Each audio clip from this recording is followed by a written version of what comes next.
Shalom, saya Sopina Yuliarta akan menjelaskan tentang proses Islamisasi di Nusantara.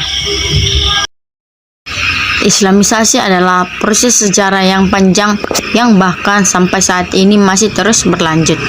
Kedatangan Islam ke Nusantara mempunyai sejarah yang panjang. Satu di antaranya adalah tentang interaksi ajaran Islam dengan masyarakat di Nusantara yang kemudian memeluk Islam. Berikut ada beberapa teori-teori masuknya Islam di Nusantara. 1. Teori Gujarat atau India. 2. Teori Persia. 3. Teori Mekah.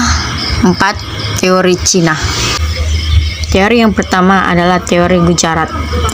Tokoh yang mendukung teori ini adalah ilmuwan-ilmuwan Belanda seperti Pijnap dan Moesquet.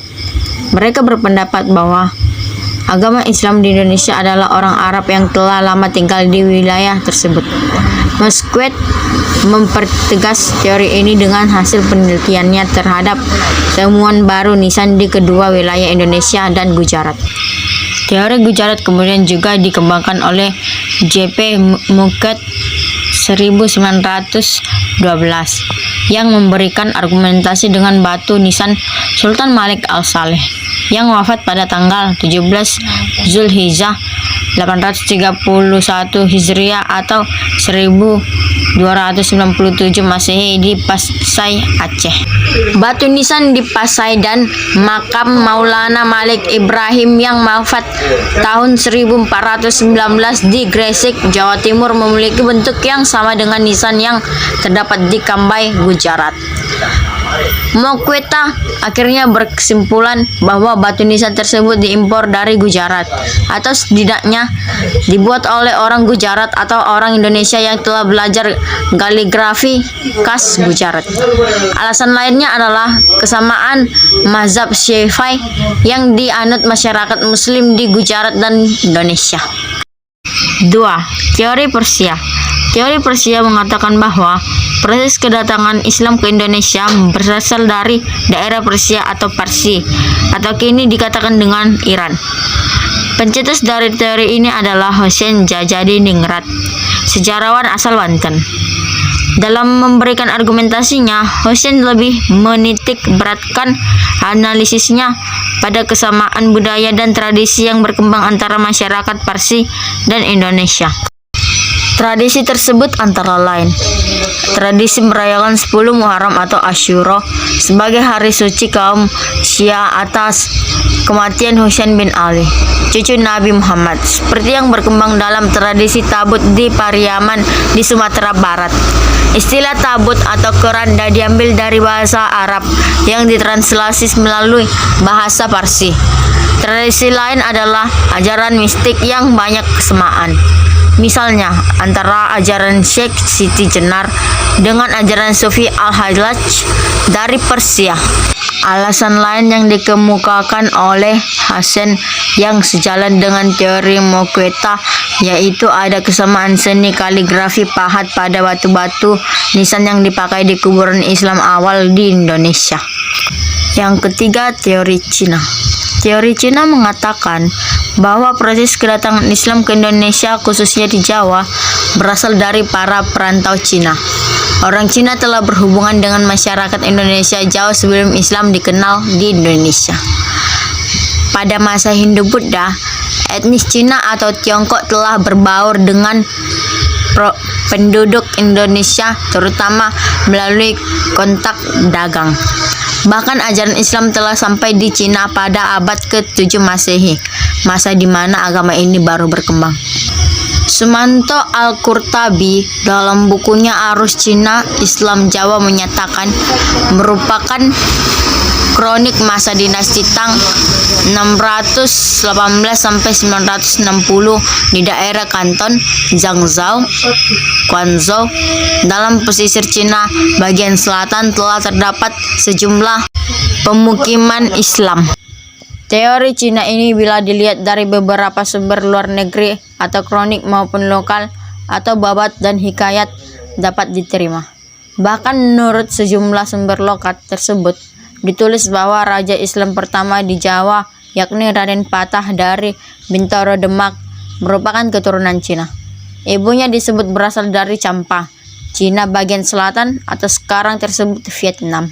Berdasarkan sejarah Banten dan hikayat Hasanuddin, nama dan gelar raja-raja Demak berserta leluhurnya ditulis dengan menggunakan istilah Cina seperti Cek Kopu, Jinbun, Cek Bancun, Cunce, serta Cucu. Nama-nama seperti Munggul dan Mocul ditafsirkan merupakan kata lain dari Mongol, sebuah wilayah di utara Cina yang berbatasan dengan Rusia. Teori keempat adalah teori Mekkah. Teori Mekkah mengatakan bahwa proses masuknya Islam ke Indonesia adalah langsung dari Mekkah atau Arab. Proses ini berlangsung pada abad pertama Hijriah atau abad ke-7 Masehi. Tokoh yang memperkenalkan teori ini adalah Haji Abdul Karim Amrullah atau Hamka. Dalam hal ini, teori Hamka merupakan sanggahan terhadap teori Gujarat yang banyak kelemahan. Ia malah curiga terhadap prasangka-prasangka penulis orientalis barat yang cenderung memojokkan Islam di Indonesia.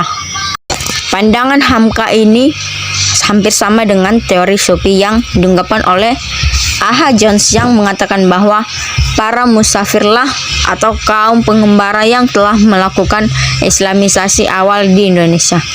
Kaum Sufi biasanya mengembara dari suatu tempat ke tempat lainnya untuk mendirikan kumpulan atau perguruan terdekat.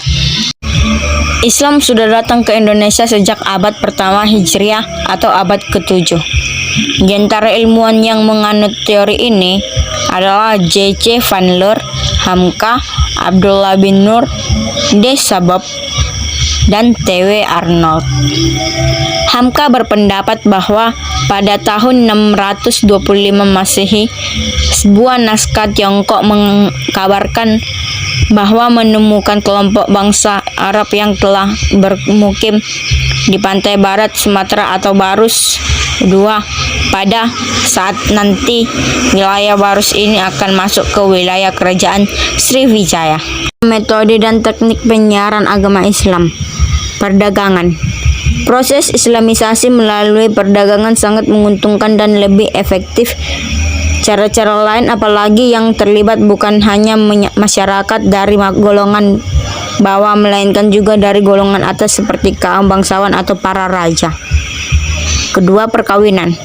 Para pedagang Islam dalam melakukan perdagangan memerlukan waktu yang lama sehingga harus menetap di suatu daerah tertentu. Keadaan ini mempercepat hubungan dengan kaum pribumi atau bangsawan. Terkadang juga sampai dengan perkawinan sehingga melalui perkawinan terlahir seorang muslim. Politik. Pengaruh kekuasaan seorang raja berpengaruh besar dalam proses Islamisasi. Setelah raja memeluk Islam, maka rakyatnya mengikuti jejak rajanya. Setelah tersosialisasi dengan agama Islam, maka kepentingan politik dilaksanakan melalui perluasan wilayah kerajaan yang diikuti dengan penyebaran agama lain. Pendidikan. Para ulama, guru agama atau para kiai juga memiliki peran penting dalam penyebaran Islam dengan mendirikan pondok pesantren sebagai tempat pengajaran agama Islam bagi para santri. Kesenian. Melalui kesenian, penyebaran agama Islam dapat dilakukan seperti melakukan pertunjukan wayang dan gamelan. Kesenian tersebut sangat digemari masyarakat. Dengan bercerita atau berdakwah, para ulama dapat menyisipkan ajaran agama Islam. Tasawuf. Para ahli tasawuf biasanya memiliki keahlian yang dapat membantu rakyat, seperti menyembuhkan penyakit dan lain-lain. Penyebaran agama Islam yang mereka lakukan disesuaikan dengan kondisi alam, pikiran, dan budaya masyarakat pada saat itu, sehingga ajaran Islam dengan mudah diterima masyarakat Indonesia. Sekian dari penjelasan saya, semoga dapat dimengerti. Sekian dan terima kasih.